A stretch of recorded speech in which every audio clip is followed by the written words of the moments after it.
The village had no name, not on any map you could find. It huddled by the Nile, dusty, ancient, forgotten. Time moved slowly here, or perhaps not at all. The desert stretched wide, an ocean of sand. Hot sun baked the earth. Life was hard, simple. At the edge of this village, where the sparse fields gave way to barren rock and sand, stood a house. It was old, very old. Stones crumbled from its walls, windows like vacant eyes, staring out at nothing, or perhaps at everything, a place of shadows. The villagers feared this house. They spoke of it in whispers, if they spoke of it at all. A curse, they said, a darkness clung to it like grave dust. Children were warned away, even adults hurried past, never looking too closely. The air around it felt cold. This was Egypt, 1986. The world beyond bustled, with new sounds, new machines, but here old fears lingered, ancient spirits were real. The house at the edge, it was a monument to them, a place best left alone. Its silence was a warning, a promise of bad things. Hassan came back in spring. The air was a little cooler then. He'd been away for years, working in Kuwait. Oil money filled his pockets, his hands were calloused, his eyes had seen cities, skyscrapers of glass and steel. He returned to the village, a changed man, or so he thought. He wanted a home, a place of his own, not just a room. In his family's crowded house he had saved his money.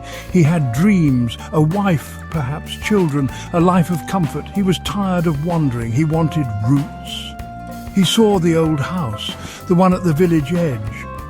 The villagers were surprised. Why that place, they wondered. Hassan saw potential, or maybe a bargain. He was not a superstitious man, not anymore. City life had hardened him. He laughed at old tales. It needs work, he said, but the price is right. He ignored the worried looks, the hushed, urgent warnings. He was young, strong. He had faced dangers before. What was an old house? A pile of stones and dust. He would make it new again. He would make it his. The village elder sought him out. Old Mahmoud, with eyes like chips of flint. His skin was leathered by the sun. He had seen many seasons, many sorrows. He found Hassan near the house, already clearing away rubble. The elder's shadow fell long. A cool, unwelcome presence. Hassan paused his work. "This place is not for you, son." Mahmoud's voice was a dry rustle, like papyrus crumbling. "It has a thirst," he said, "a hunger that is never filled." He spoke of a family long ago vanished. He spoke of travellers who sought shelter and were never seen again. "There is a jinn," Mahmoud whispered, "or something worse, something older." He said the ground itself was soured by dark deeds committed there. The stones remembered. The air held ancient screams. "It waits," the elder warned, "for someone foolish or proud." He looked deep into Hassan's eyes, hoping to see understanding, fear. Hassan listened politely. He respected his elders. But this was 1986. Jinns and curses, those were stories for children. He thanked Mahmoud, but his mind was made up. "I'm not afraid of stories," Hassan said. He picked up his shovel. The elder sighed and walked away. Hassan moved in a week later. He had swept the floors, patched the worst holes. It was still just a shell, but it was his. The sun dipped below the horizon, painting the desert sky orange, then purple, then black. He lit a single kerosene lamp. Its flame flickered weakly. The silence was the first thing, not a peaceful silence, but a heavy, listening silence, as if the house held its breath. Then came the cold, not the desert night cold. This was different. It seeped from the walls, from the very stones, a damp, grave-like chill. Hassan shivered. He pulled his blanket tighter. He told himself it was the drafts, the old construction, but a prickle of unease crawled up his spine. He heard a sound, a faint sigh, like someone breathing out slowly. He sat up, listened. Nothing, just the wind, he thought. The house settling. He lay back down, tried to sleep, but sleep was a shy creature. It stayed away from this house. He felt watched. A constant, unseen gaze. His first night was long and filled with a new doubt. Section 5. Echoes in the Dark Nights. 2 to 4. The second night was worse. The cold was more intense. It bit at his skin. He heard whispers, faint, indistinct, like voices from far away or from inside the walls. He could not make out words, just the sibilant hiss of them rising and falling. On the third night, he heard footsteps, not his own, heavy, deliberate, pacing in the empty room above. But there was no room above, only a crumbling flat roof. Hassan's heart hammered. He shouted, "Who's there?" Only silence answered him, a mocking, terrible silence. By the fourth night, fear was a constant companion. He kept the lamp burning bright. He slept little. Objects seemed to move. A cup left on the table, now on the floor, a book carefully placed, now open to a blank page. He tried to reason. The wind, a stray animal, but he knew, deep inside he knew, this was not natural. The warnings of the villagers echoed in his mind. He was no longer so sure of his strength, his courage. The house was playing with him, it was testing him, and he was failing. Section 6. The Walls Breathe, Nights 5 and 6. The fifth night, the house felt alive. The air grew thick, heavy. It was hard to breathe. The whispers were clearer now, closer. They seemed to call his name. "Hassan," they sighed, a mournful, chilling sound. He covered his ears, but the sound was inside his head. The walls seemed to pulse, a faint rhythmic movement, like a giant heart beating or something breathing slowly, deeply. Shadows danced in the lamplight, taking on grotesque shapes. He saw faces in the patterns of the damp stains on the stone, twisted, agonized faces. On the sixth night he felt a touch, icy cold, on his arm. He sprang up, shouting. The room was empty. The lamp flickered wildly, threatening to go out. He was shaking uncontrollably. This was no longer just sounds or tricks of the eye. The house knew he was afraid. It fed on his fear. He thought of leaving, running back to the village, admitting defeat. But pride, or perhaps a deeper dread, kept him rooted. Only one more night.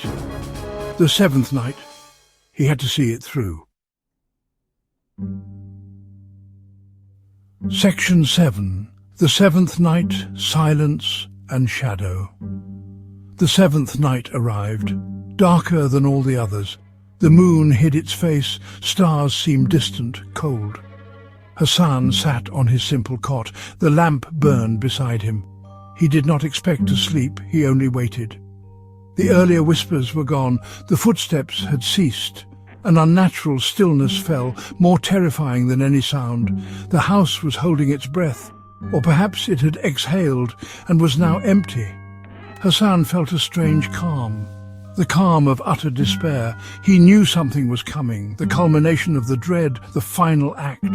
In the village they heard nothing. No scream, no struggle, just the usual night sounds, the bark of a distant dog, the sigh of the desert wind. But old Mahmoud, he felt it, a shift in the air, a deepening of the shadows around the cursed house as dawn approached, a pale, reluctant light. The house stood silent, unchanged, but Hassan was gone, vanished without a trace. The lamp had burned out, leaving only cold ashes and an empty room. The seventh night had claimed him. Section 8. A brother's grief, a voice lost. News of Hassan's disappearance reached his brother Ahmed in a nearby town. Ahmed was a practical man, a carpenter, strong, quiet. He did not believe in curses. He believed in his brother. He came at once, his heart heavy with worry and a growing anger. He reached the village. The fear was a palpable thing. No one would go near the house. They told him about Hassan, about the 7 nights. Ahmed listened, his face grim. "He is in there," Ahmed said. "Hurt, perhaps, or trapped. He would not be dissuaded. He had to find Hassan." Ahmed pushed open the creaking door. He stepped inside. The villagers watched from afar, praying, fearing. Minutes stretched into an hour. The sun climbed higher. Then Ahmed stumbled out. His face was a mask of horror, his eyes wide, staring, but he said nothing. He never spoke again, not a single word. The doctors found no injury, no physical reason for his silence. Something inside that house had stolen his voice, locked away whatever he saw behind a wall of muteness. He lived for many years after, a silent, haunted man, pointing, trembling. Section 9, The House Waits, An Enduring Terror, 1986 to 2025. Years passed. The story of Hassan and Ahmed became a chilling legend, told in hushed tones, a warning to the curious, a reminder of the unknown. The house at the edge of the village remained empty, untouched. No one dared approach it. Nature began to reclaim it, slowly. Vines crept up its stone walls like grasping fingers. Sand drifted against its foundations. The roof sagged further, yet it stood. A dark silhouette against the sky, a monument to its secrets, a testament to its power. The villagers said it still whispered on windy nights. Sometimes travellers passing through would ask about the ruin. They would be met with silence or averted gazes. The fear was too deep, too ingrained. The house had taken two souls. One vanished, one silenced. It was enough, more than enough. Now it is 2025, almost 4 decades later. The nameless village is smaller, more isolated than ever, but the house still stands, waiting, its windows like empty sockets, staring out at a changing world. That never quite changes enough to erase ancient evils. It waits, it always waits.